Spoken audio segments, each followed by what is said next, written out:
As for the Bulls, I'm a little worried about the Bulls. They traded a lot of picks to build this team. But look, you can list these 8 teams in the East. Boston, Milwaukee, Philly, Miami, Toronto, Cleveland, Atlanta, Brooklyn. That's 8 teams.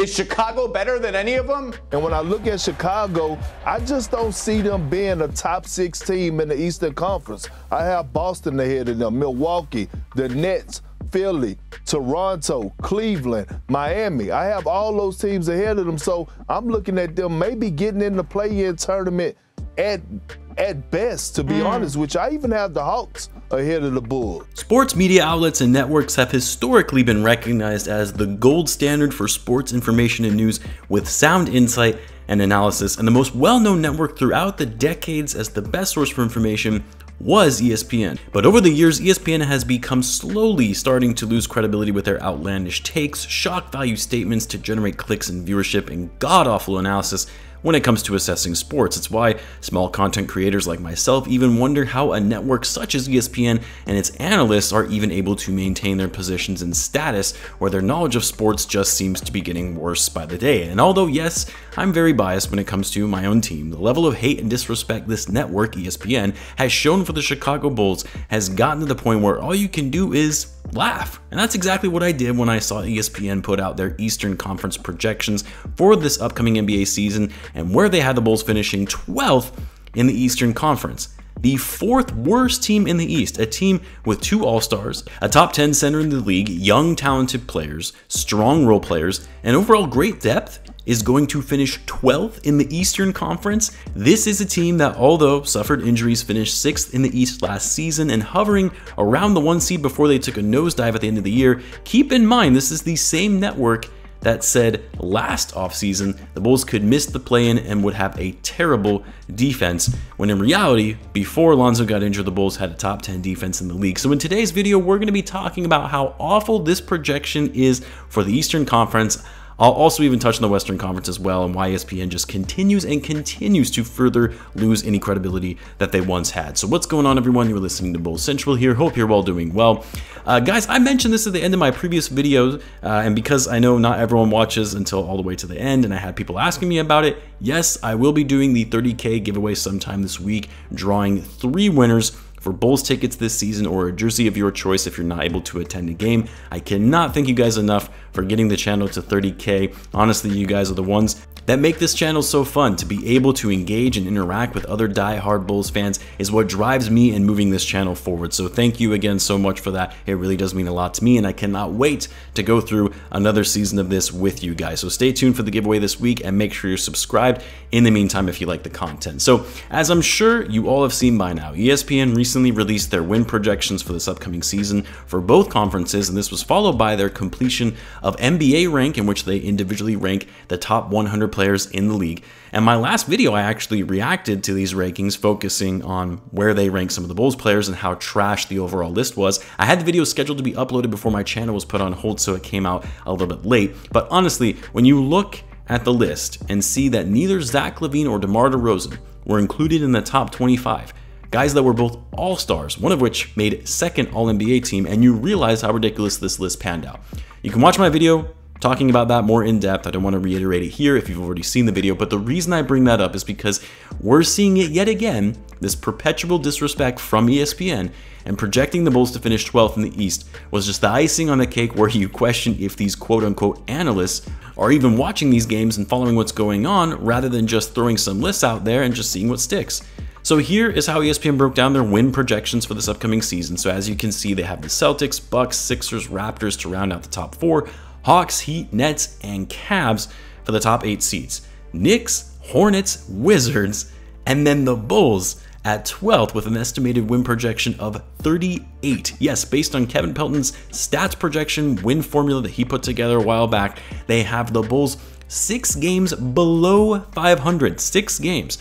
That was a team that won 46 games last season and did so without their starting point guard for half the year and their starting power forward for essentially 80% of the season, which the Bulls hopefully will have their power forward in Patrick Williams for the whole season, and they're still going to have Lonzo Ball out for half the year.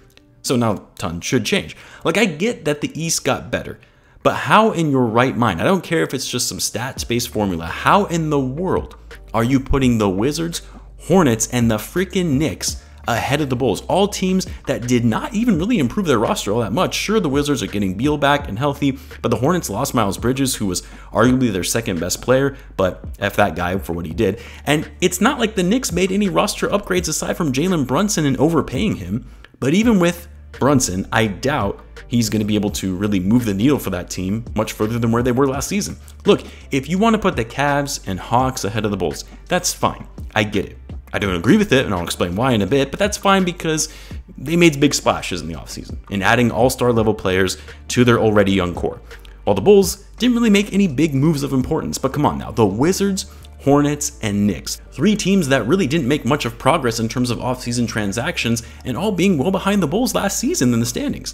This is just garbage analysis and projections without any rational thought put behind it at all. Like, I'm embarrassed for ESPN when I see stuff like this. I know it's a bit trendy right now to hate on the Bulls because they fell off like a cliff at the end of the season and they're going to be without Lonzo Ball for some time to start this season, but this is next level idiocy at its finest.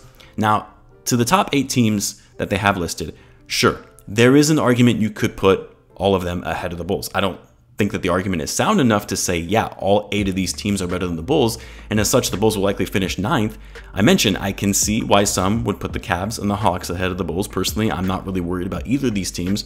I think the Cavs have a great future ahead of them, but their youth and inexperience won't enable them to be anything more than a play-in team. I do also question their perimeter defense and ability to guard outside shooters. For the Hawks, I think that's another questionable fit. Adding Murray to the backcourt, I think there were much more deeper issues with the Hawks and why they struggled last season than just adding another guard who can defend next to Trae Young to make up for his lack of defense, and then all of a sudden problems are solved. I don't see how you can possibly put them as high as 5 ahead of a team like the Heat, who, yes, probably won't be as good as last season, but they finished first in the East last year and didn't really have any big losses to their roster aside from PJ Tucker. They're still going to be in the top 4 in my opinion. And then for a team like the Raptors and the Nets, who were also above the Bulls in this list anyway, I don't doubt that the Raptors are going to be good.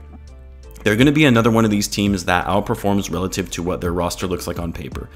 They don't really make any big moves of note this offseason, aside from signing Bulls legend Moneybags Otto Porter, but Scotty Barnes is going to be great. He's going to get better going into his second year. Van Fleet and Siakam are going to be great, but man, I still have a hard time putting this team ahead of the Chicago Bulls. I know they finished ahead of the Bulls last season, but barely finishing ahead of them by like, what, a half a game? And that was still after the Bulls finished the season in a dumpster fire.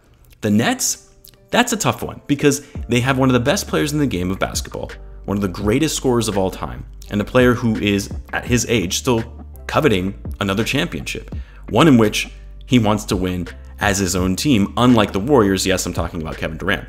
Then you have a nutcase and locker room disaster, but still one of the best ball handlers in the game, also one of the best point guards in the game right now, when healthy anyway, in Kyrie Irving. And then Ben Simmons, yeah, I keep saying don't rule him out and wanting to come out with a vengeance after really just being made fun of from everyone for the past year and a half. Still one of the best defenders in the game. Not only that, they're getting Joe Harris back, they re-signed Nick Claxton, they brought in Royce O'Neal. I'm not saying that they'll finish above the Bulls because there is the potential for this team to be a train wreck after all of the offseason drama, but that's one team I go back and forth on for how good or bad that they'll be. The top 4 teams though, yeah, I don't think I can put the Bulls ahead of them. And I don't mean the top 4 ESPN teams that they had put together here on this list, but the Bucks, Celtics, Sixers, Heat, they're going to finish in the top 4. Sure, there could always be major injuries that could shuffle this around, but those teams are poised to be the top 4 teams in the East. If the Bulls were getting Lonzo healthy and ready to start the season, yeah, it would be different. I could potentially see them cracking the top 4 because we saw how good the Bulls were when they were fully healthy last year.